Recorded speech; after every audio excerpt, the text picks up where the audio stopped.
আমায় সোনার মদিনা, ডাকো আমায় সোনার মদিনা। ও নবী গো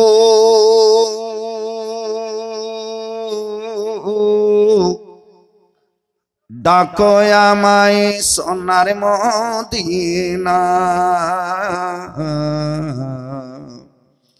ডাকো আমায় সোনার মদিনা। বিরহে আর কত থাকিব এ মত, বিরহে আর কত থাকিব এ মত, করি গো তোমায় বাসনা।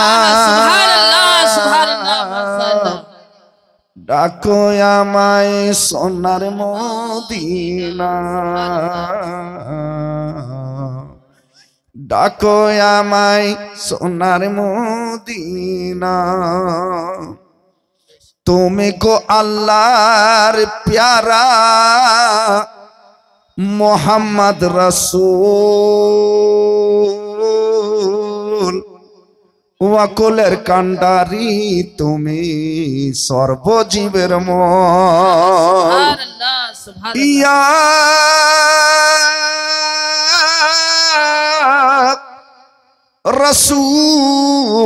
रसूल अल्लाह, या हबीब अल्लाह, जिस पे तेरा करम हो जाए आका, उसका बेड़ा पार हो जाए आका। क्योंकि उनकी महक ने दिल के गुंजे खिला दिए हैं, जिस राह चल दिए हैं कूचे बसा दिए हैं। मेरे करीम से गर कतरा किसी ने मांगा, दरिया बहा दिए हैं, दुर्बे बहा दिए हैं। आने दो या डुबो दो, अब तो तुम्हारी जानिब कश्ती तुम्हें पे छोड़ी, लंगर उठा दिए हैं। तुम्ही गो अल्लाहर प्यारा मोहम्मद रसूल, बोलेर कांडारी তুমি সর্বজীবের মল। আমির গরিব দুঃখের আশিকানা উম্মতের, আমির গরিব দুঃখের আশিকানা উম্মতের, তুমি গো সবার জাহাপনা। जरा झूम के बोलो ना सुभान अल्लाह, আর একটু জোর সে সুবহান আল্লাহ। ডাকো আমায় সোনার মদিনা, ডাকো আমায় সোনার মদিনা। ও নবী গো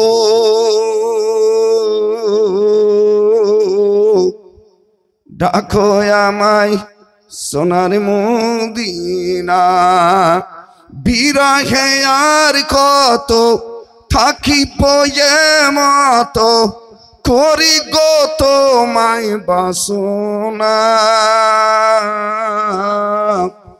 ডাকো আমায় সোনার মদিনা। আর সৃষ্টি কিছু না হইতো, থাকতো সব গোপন, প্রিয় নবী পাকের যদি না হইতো আগমন। হ্যাঁ, সৃষ্টি কিছু না হইতো, থাকতো সব গোপন, প্রিয় নবী পাকের যদি না হইতো আগমন। পেয়েছি মোরা জীবন গগন ভুবন কিরণ, পেয়েছি মোরা জীবন গগন ভুবন কিরণ, পেয়েছি মোরা গো সান্তনা। ডাকো আমায় সোনার মদিনা, ডাকো আমায় সোনার মদিনা। ও নবী গো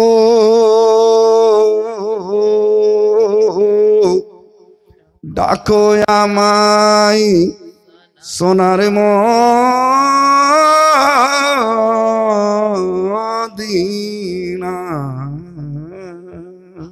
সুবহানাল্লাহ, মাশাআল্লাহ। বন্ধুগণ আমার, আকা মুস্তাফা সাল্লাল্লাহু তাআলা আলাইহি ওয়াসাল্লাম পবিত্র হাদিস শরীফে নিজেই বলেছেন, আমার নবী মুস্তাফা হঠাৎ একদিন নিজের ঘর থেকে বেরোলেন, মসজিদে নববীর ভিতরে যাচ্ছেন। দয়াল নবী মুস্তাফা মসজিদে নববীর গেটে দাঁড় হয়ে অবাক হয়ে গেছেন। সুবহানাল্লাহ, আর জোরে বলতে হবে সুবহানাল্লাহ। আরে চিল্লা বলেন সুবহানাল্লাহ। সুবহানাল্লাহ। আকা মুস্তাফা সাল্লাল্লাহু তাআলা আলাইহি ওয়াসাল্লাম মসজিদের গেটে দাঁড় হয়ে একবার দাহিন দিকে দেখছেন, একবার বাম দিকে দেখছেন। কি দেখছেন? আমার নবী, আমার যত সাহাবায়ে কেরাম ঈশার নামাজের পর যেন দুই দলে বিভক্ত হয়ে আছে, দুটো হালকা বানিয়ে আছে। এক দলকে দেখছি তারা কোরআন তেলাওয়াত করে, আল্লাহর দরবারে জিকির করে, তারপরে তারা দোয়া করে। অন্য একটা দলকে দেখছি তাদের মধ্যে একজন শিক্ষক সেজেছেন, সবাই ছাত্র সেজে যেন লেখাপড়া করে। সুবহানাল্লাহ, সুবহানাল্লাহ। হে বিরাদার, আজ আমাদের কাজ কি? মসজিদ তো গেলাম, নামাজ হলো, ফজরের সময় নামাজ পড়তে নাই পড়তে মসজিদের দরজা থেকে বার হওয়া মাত্র বলছে, আরে ভোলোর বাপ, জানিস কিছু? কি হয়েছে? বলে বেটিটা পালিয়ে গেছে। মানে সব খবর এই বুড়াকে আছে। কোনদিন এমন হলো না যে নামাজ পড়তে যাচ্ছি, আজ ফজরের পর 5টা মিনিট ইমাম সাহেবকে নিয়ে ওখানে বসে দুটা ধর্মের আলোচনা করব, একটা সূরা শিখব। মোটামুটি 10 দিন পর, 15 দিন পর, কোন সময় তো লাগাতার জানাজা পড়তে দিতে হয়, মাটি দিতে হয়। মাত্র 3টা কথা, মিনহা খালাকনাকুম ওয়া ফিহা নুঈদুকুম ওয়া মিনহা নুখরিজুকুম তারাতান উখরা। সারা জীবন চলে গেল, মুখস্থ হলো না। একটা মৌলবীকে বা তালবুল ইলমকে কবরের সামনে দাঁড় হয়ে তার মুখ ফেনা ফেনা হয়ে যায় বলতে। কেন? আপনি 3টা কথা মুখস্থ করতে পারলেন না। আপনার কাছে মসজিদে বসার মোটেই সময় নাই। হে বেরাদার, আমার আকা আমার মুস্তাফার হাদিসে লেখা আছে, যদি কোনো নামাজি ওযু করেছে, নামাজ পড়ার উদ্দেশ্য বের হয়েছে, নামাজি নামাজ পড়েছে, ওযু করেছে, মান তাবাজ্জা ফা আহসানা ওযুআহু, যে ওযু করেছে আর খুব সুন্দরভাবে ওযু করেছে। ওযু করার সময় লক্ষ্য রাখতে হবে যে আমার এড়ি তো শুকনো হয়ে থাকলো না। প্রত্যেক উজুর আজাতে 3 ফোঁটা পানি যেন বহে যায়, তবে আপনার উজু হবে। আপনি শুধু চচর মচর করে উজু করিয়েন না। আমার নবী মুস্তাফা বলেন, মান তাবাজ্জা ফা আহসানা ওযুআহু, যে ব্যক্তি ওযু করলো আর খুব সঠিকভাবে ওযু করলো এবং ইয়ামাদু ইরাদা রাখলো মসজিদে যাব, নামাজ আদায় করব, এই নিয়তে যদি বেরোলছেন, তা আমার নবী বলছেন তার বাড়ির দরজা হতে 1 ডাক আগে বাড়ালছে, আর 1 ডাক আগে বাড়ালছে, আর 1 ডাক আগে বাড়ালছে, তাকে আমার আল্লাহ গন্তিতে নিয়েছেন।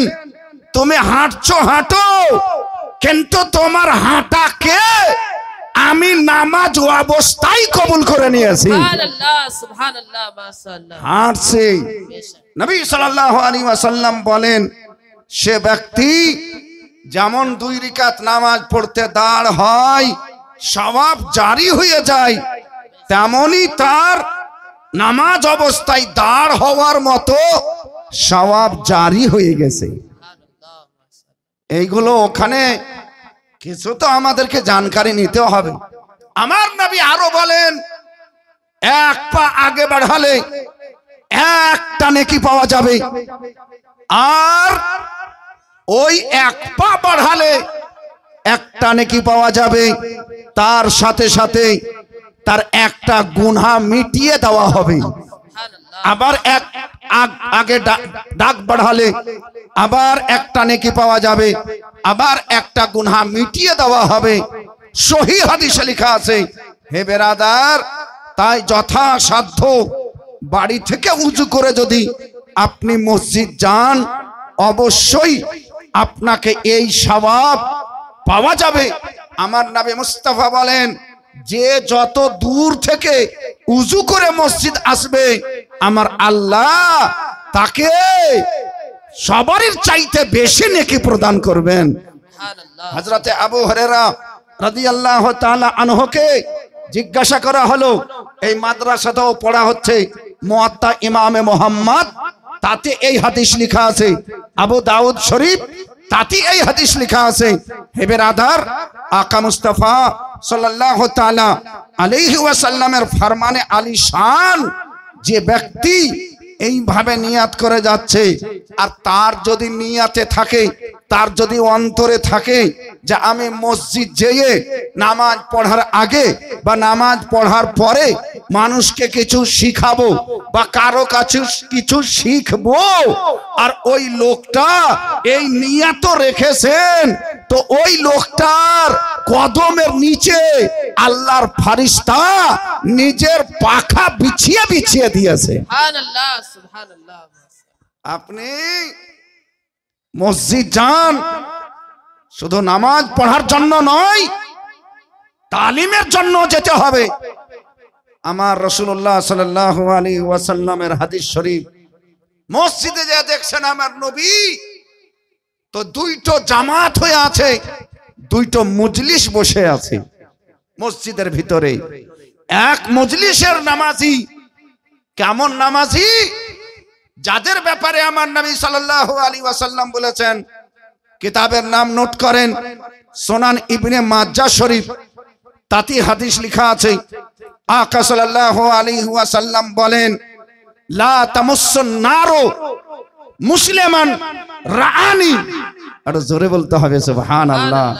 নবী আমার বলেন, জাহান্নামের আগুন সেই মুসলমানকে স্পর্শ করতে পারে না, জাহান্নামের আগুন সেই মুসলমানকে ছুঁইতে পারে না।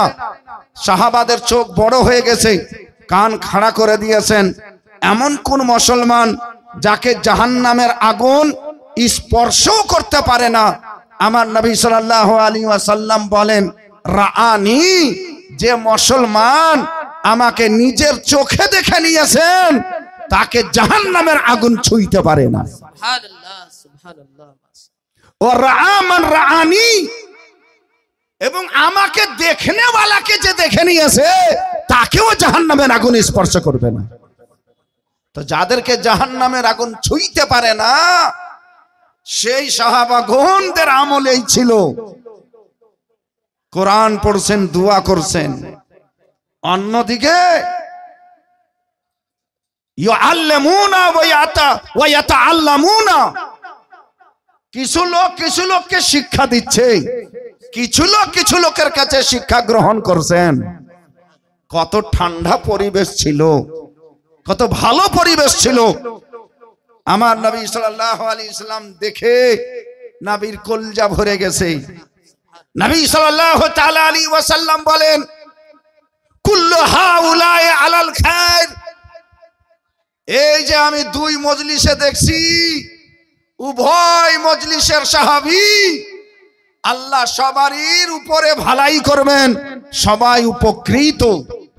নবী সাল্লাল্লাহু আলাইহি ওয়াসাল্লাম বলেন, ইয়াকরাউনা আল কুরআন ওয়া ইয়াদউনা, এরা কোরআন পড়ছে, আল্লাহর কাছে দোয়া প্রার্থনা করছেন। আমার আল্লাহ যদি চাহেন তো কবুল করে নেবেন। আল্লাহর কাছে এটাই আশা রাখতে হবে। আল্লাহ রাব্বুল আলামিনের কাছে এটাই বিনীত ভাবে প্রার্থনা করতে হবে।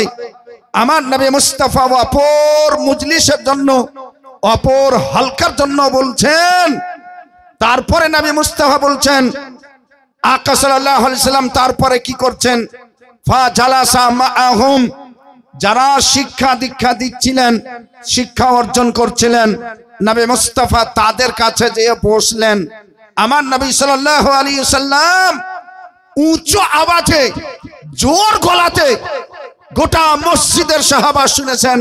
আমার নবী মুস্তাফা বলছেন, ইন্নামা বুইস্তু মুআল্লিমা, সব ছেলে অশিক্ষিত হয়ে পয়দা হয়, সব বাচ্চা মূর্খ হয়ে পয়দা হয়, সব ছেলে অজ্ঞ হয়ে পয়দা হয়।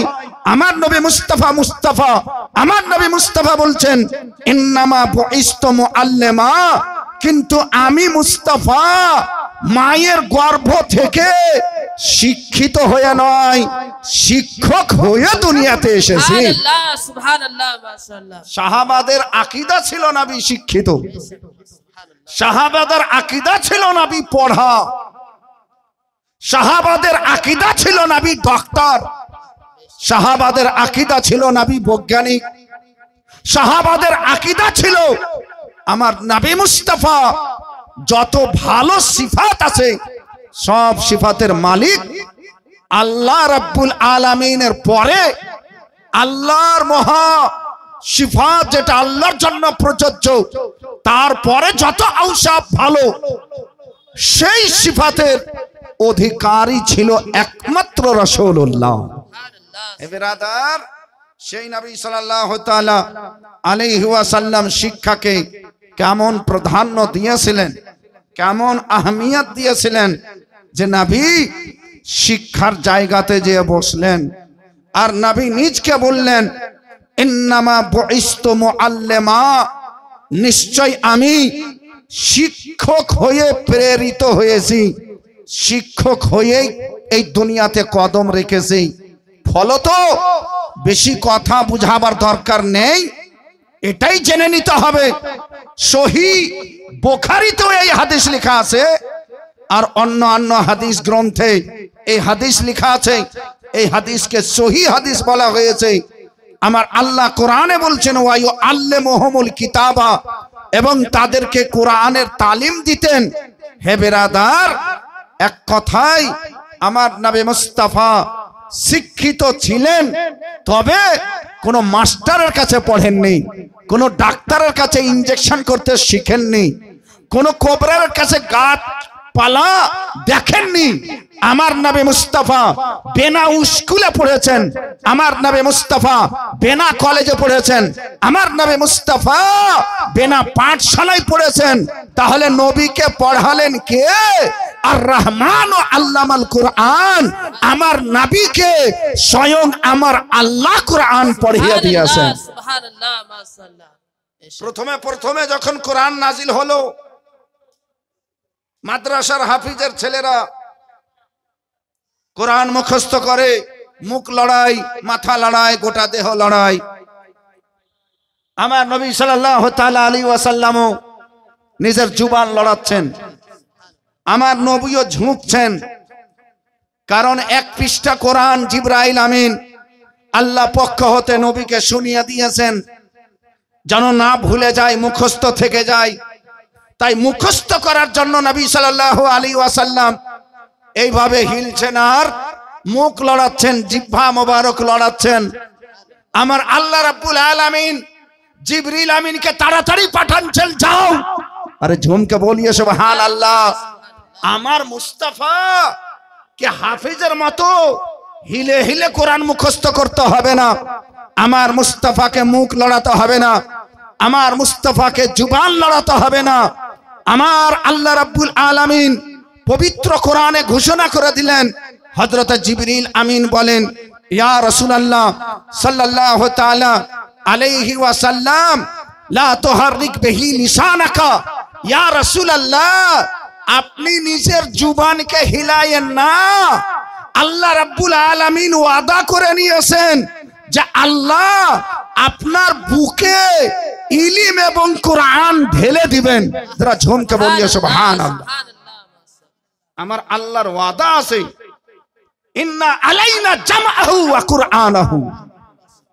হে আমার মুস্তাফা, এটা আমার দায়িত্ব। ইন্না আলাইনা জামআহু, কোরআনকে আপনার হৃদয়ে আমি জমিয়ে দিব, আমি ঢেলে দিব, আমি ভরে দিব এবং আপনাকে পড়িয়ে দিব।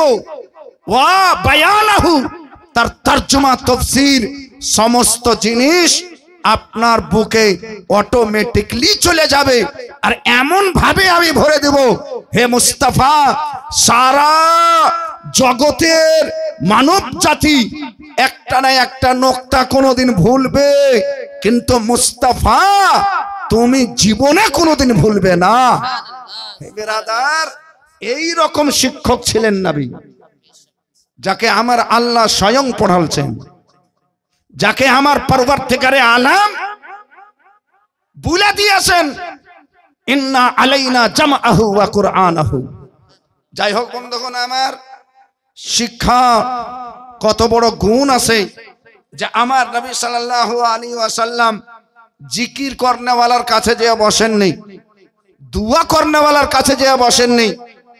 কারণ দুয়া নিজের জন্য করা যায়, জিকির আল্লাহর জন্য করা যায়, কিন্তু ইলম একজন অন্ধকারকে টেনে আলোতে নিয়ে আসা যায়। ইলম এমনই একটা প্রয়োজন যাতে করে মানব দানব কীট পতঙ্গ সবার জন্য উপকার হয়। ফলত ইলমের জায়গায় আমার নবী বসার পরে সগৌরবে বলেছিলেন, আজ আমি এই জায়গাটা ইখতিয়ার শুধুমাত্র এই কারণে করেছি, ইন্নামা বুইসতু মুআল্লিমা, কারণ আমি শিক্ষক হিসাবে প্রেরিত হয়েছি। আগে বাড়ছি ইনশাআল্লাহ।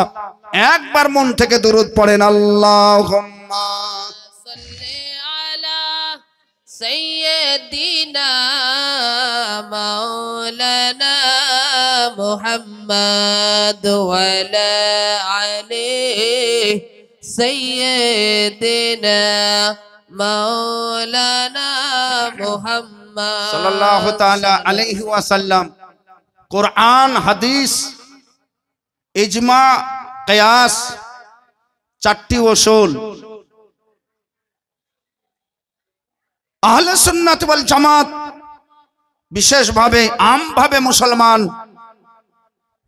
আমাদের শুয়া থেকে জাগা পর্যন্ত, মুখ ধোয়া পর্যন্ত মানুষের সঙ্গে কথা বলবে, কেমন করে বলতে হবে, সব বিধান পবিত্র কোরআন এবং পবিত্র হাদিসে রয়েছে। বলেন আলহামদুলিল্লাহ। আমাদের ছেলে মেয়ে স্কুলে কখন ভর্তি হবে তারও বিধান আছে, তারও বিধান আছে হাদিসে। অথচ অন্যান্য গ্রন্থে এই ধরনের সিস্টেম দেখতে পাওয়া যায় না। আপনি 4 বছরের ছেলে একটা নার্সারিতে নিয়ে গেলেন, বয়স কত? 4 বছর, ভর্তি হবে না। কেন ভর্তি হবে না? 4 বছরের ছেলেকে আমরা ভর্তি নিই না, নিয়ম নাই। কমপক্ষে 6-7 বছর যেন বয়স হয় তখন নিয়ে আসবেন। 6 বছর তো অবশ্যই লাগবেই, তার নিচে ছেলে ভর্তি হবে না, স্কুলে ভর্তি হবে না, কোনো পাঠশালায় ভর্তি হবে না। হেডমাস্টার সাহেব, আপনি যে এইগুলো বলছেন, তাহলে কোনো আসমানি কেতাবে লেখা আছে যে 6 বছরের আগে যাবে না? কোনো পণ্ডিত বলেছেন? বলে এটা ভারতের আইন। ভারতের আইন যে তৈরি হয়েছে, তো এই আইনটা কোন জায়গা থেকে সংগ্রহ করেছেন? গীতা, পুরাণ, কোরআন, হাদিস, মহাভারত, রামায়ণ কোন জায়গা থেকে নেওয়া হয়েছে? বলছে আমি ওগুলো জানি না, আমি এটাই জানি 6 বছর হলে ভর্তি হবে, না হলে হবে না। বিরাদারান ইসলাম, আমার আকা মুস্তাফার কাছে চলুন, ইয়া রাসূলুল্লাহ সাল্লাল্লাহু আলাইহি ওয়াসাল্লাম, ছেলে কয় বছর হলে মাদ্রাসা নিয়ে যাব, ছেলে কয় বছর হলে মসজিদ নিয়ে যাব, ছেলে কয় বছর হলে তাকে শিক্ষা দেওয়া যাবে? আমার আকা মুস্তাফা সরওয়ারে কায়নাত ফখরে মওজুদাত রুহি ফেদা সাল্লাল্লাহু তাআলা আলাইহি ওয়াসাল্লাম বলেন, যখন তোমাদের ছেলে 7 বছর হয়ে যাবে তখন থেকে তার আঙ্গুল ধরে মসজিদ শিক্ষার জায়গা নিয়ে যেতে আরম্ভ করো। সুবহানাল্লাহ। আরে জোরে বলেন সুবহানাল্লাহ। ইসলামের বিধান আছে। আর সবচাইতে বড় কথা, শিক্ষার উপরে জোর যত বেশি ইসলামের আছে অন্য কোন ধর্মে নাই, সবচাইতে শিক্ষার জোর আছে ইসলামে। আদম আলাইহিস সালামকে নিষ্পাপ ফেরেশতাগণ সাজদা করেছিলেন, সাজদা। যাদের কোনো গুনাহ হয় না, যারা মাটির তৈরি নয়, যারা একমাত্র নূরের তৈরি, যাদেরকে যা অর্ডার করা হয়েছে ব্যতিক্রম করে না, উল্লঙ্ঘন করে না, তাদেরকে বলা হয় ফেরেশতা।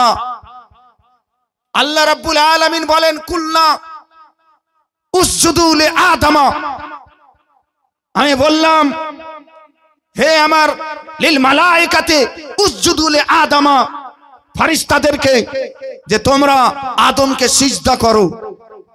ফাসাজাদাল মালায়েকাতু, মালায়েকা যত ফেরেশতা ছিলেন সবকে সব ফেরেশতা সিজদা করলেন, শুধুমাত্র ইবলিস সিজদা করেনি। ফেরেশতারা যে সিজদা করলেন, একমাত্র সিজদা একটা এমনই রুকন আল্লাহ ব্যতীত কাউকে দেওয়া যাবে না, সাজদা একমাত্র আল্লাহর জন্য। তাহলে পরবর্তীকারে আলাম আপনি আদমকে সাজদা কেন করতে বললেন? যে আদমকে সাজদা করো তোমরা ফেরেশতাগণ মিলে। এখানে একটা বিশাল বড় রহস্য আছে। আদম নবী এই কারণে সাজদা করতে হবে না, আদম বিশাল বড় এই কারণে সাজদা করতে হবে না। তাহলে আদমকে সাজদা কেন করতে হবে? ওয়া আল্লামাল আদামাল আসমাআ কুল্লাহু, আল্লাহ রাব্বুল আলামিন আদমকে সমস্ত নাম শিখিয়ে দিয়েছিলেন। ফেরেশতাদেরকে জান্নাতে কি আছে, দোজখে কি আছে, এই গাছপালাতে কি আছে, তারা বলছে হে আল্লাহ রাব্বুল আলামিন আমাদেরকে যা শিখিয়ে দিয়েছেন সেটাই জানি, তার উপরে আমরা কিছু জানি না। লা ইলমা লানা ইল্লা মা আল্লামতানা, হে আল্লাহ সেটাই আমাদের ইলম আছে যেটা আপনি শিখিয়ে দিয়েছেন, এছাড়া আমাদের কাছে আর ইলম নাই। হযরতে আদম আলাইহিস সালামকে যখন জিজ্ঞাসা করা হলো, আদম আলাইহিস সালাম সব প্রশ্নের উত্তর দিতে আরম্ভ করলেন, সব প্রশ্নের উত্তর দিয়েছিলেন। আমার আল্লাহ বলেন, হে আমার ফেরেশতারা, যারা শিক্ষায় বেশি হবে, যারা শিক্ষায় গুণান্বিত হবে, যারা শিক্ষায় মহা হবে, যারা শিক্ষায় বড় হবে, তাদের কাছে তোমাদেরকে ছোট হয়ে যেতে হবে। শিক্ষাই হলো মূল মানব জাতির মেরুদণ্ড। হে বেরাদার, আল্লাহ রাব্বুল আলামিন তখন বললেন, আদম যেহেতু তোমাদের যত ফেরেশতা আছো সব চাইতে বেশি শিক্ষিত আদম, সেহেতু শিক্ষার কারণেই আদমকে সিজদা করো। এবার জোরে বলেন সুবহানাল্লাহ। আদমকে সিজদা করো যেহেতু আদম শিক্ষিত, সব চাইতে বড় শিক্ষিত আদম। শিক্ষার কারণে আদম আলাইহিস সালামকে সাজদা করতে হয়েছিল। এই সিজদাটা তাআব্বুদি ছিল না, তাজিমি ছিল না, এই সাজদাটা কেবলমাত্র আল্লাহর হুকুম ছিল। আরে ঝুমকে বলিয়ে সুবহানাল্লাহ। এই ধরনের বাহানা, টাল বাহানা করে মানুষকে শুধু সাজদাতে ঝুঁকিয়ে দেওয়ার চেষ্টা যেন না হয়। মাত্র আল্লাহর হুকুম, তাফসীর খুলে দেখেন কিসের জন্য ছিল, সেটা কোরআনে উল্লেখ আছে যে আদম আলাইহিস সালাম সবচাইতে বড় শিক্ষিত হয়েছিলেন। তাই আল্লাহ তখনই অর্ডার করেছিলেন, তবে আল্লাহ রাব্বুল আলামিনের হুকুম তারা পালন করেছিলেন। হে বেরাদার, শিক্ষা কেন্দ্র, শিক্ষার এই জায়গাতে আমরা বসে আছি। কালকে বলেছি আলহামদুলিল্লাহ এই জায়গাটাকে জান্নাতি বাগান বলা হয়েছে। শিক্ষা কাকে বলছে? আপনাকে, যদিও এটা বুখারী শরীফে লেখা নাই, যদিও এটা সহিহ কোনো হাদিসে লেখা নাই, এই ধরনেরই শায়রের কিতাবে লেখা আছে, তাওয়ারিখের কিতাবে লেখা আছে, আরবি গ্রন্থে আমি পড়েছি ইনশাআল্লাহ। তবে শায়র তাওয়ারিখের জন্য সানাদের দরকার হয় না, অতি শুধুমাত্র তারগিব দেওয়ার জন্য বলা কে জায়েজ বলে দেওয়া হয়েছে। আর মহব্বতে বলতে হবে সুবহানাল্লাহ। সুবহানাল্লাহ, সুবহানাল্লাহ। আকা সাল্লাল্লাহু তাআলা আলাইহি ওয়াসাল্লামের হাওয়ালা দিয়েই বলা হয়েছে।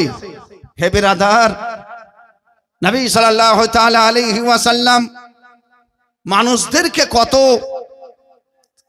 পয়েন্টের কথায়, ভালো কথা দিয়ে ভালো রাস্তাতে নিয়ে এসেছেন। রাত দিন আমার নবী এক করে দিতেন, যাতে করে জগতের মানুষ ব্যভিচারী, অন্যায় অবিচারী না করে তারা যেন সুপথের পথিক হতে পারে। প্রাণের বন্ধুগণ আমার, মাদ্রাসা কাকে বলে? মাদ্রাসাতে কি হয়? মাদ্রাসাতে ন্যায় পরায়ণতার শিক্ষা দেওয়া হয়, ইনসাফের শিক্ষা দেওয়া হয়, আদলের শিক্ষা দেওয়া হয়। মাদ্রাসাতে ইত্তেহাদ ইত্তেফাকের শিক্ষা দেওয়া হয়। মাদ্রাসায় মেল মোহাব্বতের শিক্ষা দেওয়া হয়। মাদ্রাসায় সবচাইতে যিনি বড় তাকেই বলা হয় আল্লাহু আকবার। যিনি হলেন খালিক, যিনি হলেন মালিক, তাকে সিজদা করতে হবে, তারই শিক্ষা দেওয়া হয়। মানুষ মাতাল হলেও মাদ্রাসার তাজিম করে, মানুষ জুয়ারি হলেও মৌলবি গেলে তাসের আড্ডাতে মুখ ঘুষড়ে বসে, যেন আমার চেহারা না দেখে নাই। এর মানে খারাপ হলেও ভালো জিনিসের শ্রদ্ধা সম্মান তার জেহেনে আছে। প্রাণের বন্ধুগণ আমার, একজন লোক জীবনে কিছু করতে পারেনি, হঠাৎ করে ইন্তেকাল হয়ে যাবে। তার আগে বুঝতে পেরে গেছে আমার জীবনের আয়ু শেষ। বিবিকে বলছে, বিবি রে, মারা গেলে আমার যদি ছেলে জন্মগ্রহণ করে, তুমি গর্ভবতী, তাহলে তাকে মাদ্রাসায় ভর্তি করে দিও।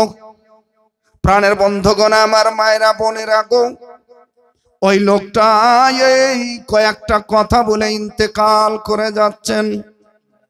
মা জননী কিছুদিন পরে একটা ছেলে, বাচ্চা ছেলে, নূরের মতো জ্বলে, সুন্দর ছেলে, এত গঠন ভালো, যেই কেউ দেখে অবাক হয়ে যায়। বলে, বিবে তোমার ছেলে খুব সুন্দর ছেলে হইয়াছে। এই ছেলে ধীরে ধীরে বড় হলো, প্রায় 6 বছর বয়স এরকম হয়ে গেছে। মা জননী ছেলেকে বলছে, বেটা, তোমার বাবা জীবনে বেঁচে নাই, তোমাকে আজ পর্যন্ত কেউ কোথাও নিয়ে গেল না, চলো আমি তোমাকে আজ বিশাল বড় বিল্ডিং দেখিয়ে নিয়ে আসি। সুবহানাল্লাহ, সুবহানাল্লাহ। তার স্বামী বলেছিলেন, যখন বড় হবে, আমি জীবনে কিছু করতে পারলাম না, কমপক্ষে আমার ছেলেকে তুমি মাদ্রাসায় ভর্তি করে দিও। সুবহানাল্লাহ, সুবহানাল্লাহ। মাদ্রাসায় নিয়ে যেয়ে সে ছেলে যেন কোরআন পড়ে।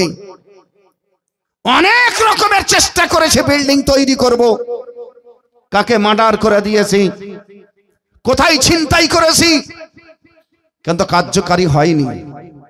আমার মনের আশা নারায়ে তাকবীর, আল্লাহু আকবার, নারায়ে রিসালাত, ইয়া রাসূলুল্লাহ।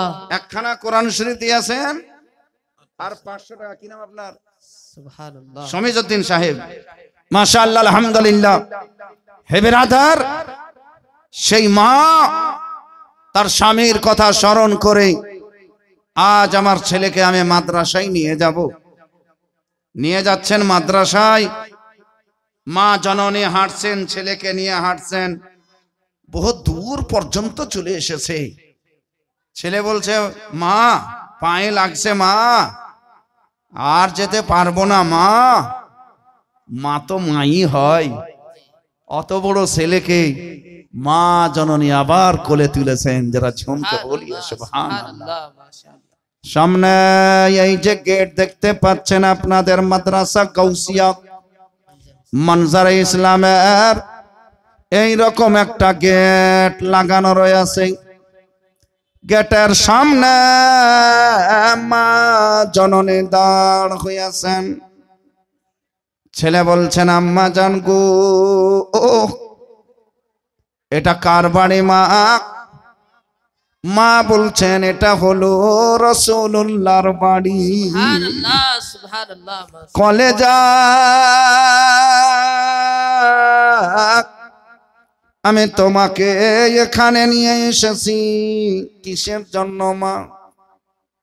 একটু পরে বলছি বেটা, তবে মা গেট যে বন্ধ আছে। মায়ের কলেজা কেঁপে উঠছে, হুকরে মা কেঁদে যাচ্ছেন। ছেলে আঁচল ধরে টানে, মা কাঁদেন কেন? মা হঠাৎ আপনাকে কি হয়ে গেল? মা আর কথা বলতে পারছেন না। মায়ের চোখের অশ্রু থামে না, মা অঝর নয়নে কাঁদেন।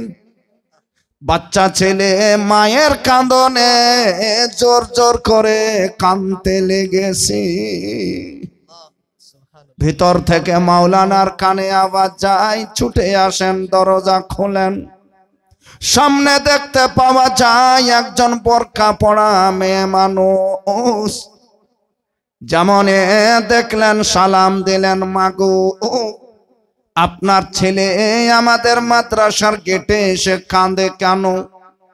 আম্মা জান কথা বলতে পারছেন না, মা কথা বলেন। ফিফরে হয়ে মা বলতে লাগলেন, আজ পর্যন্ত আমি পর পুরুষের সামনে দাঁড়িয়ে কথা বলিনি। যে দায়িত্ব আমার স্বামীর ছিল, আজকে আমাকে নিজে করতে হলো। আমার স্বামী নাই, মারা গেছে। আমার এই ছেলেটা এতিম। আমার স্বামী স্বপ্নে নয় শয়নে ভুলে গেছেন। বিবি যদি আমার বেটা হয়, এদিক সেদিকে কোথাও নয়, আমার ছেলেকে মাদ্রাসায় দিও। ও মাওলানা, আজ আপনার কাছে আমি এই ছেলেকে রাখতে এসেছি।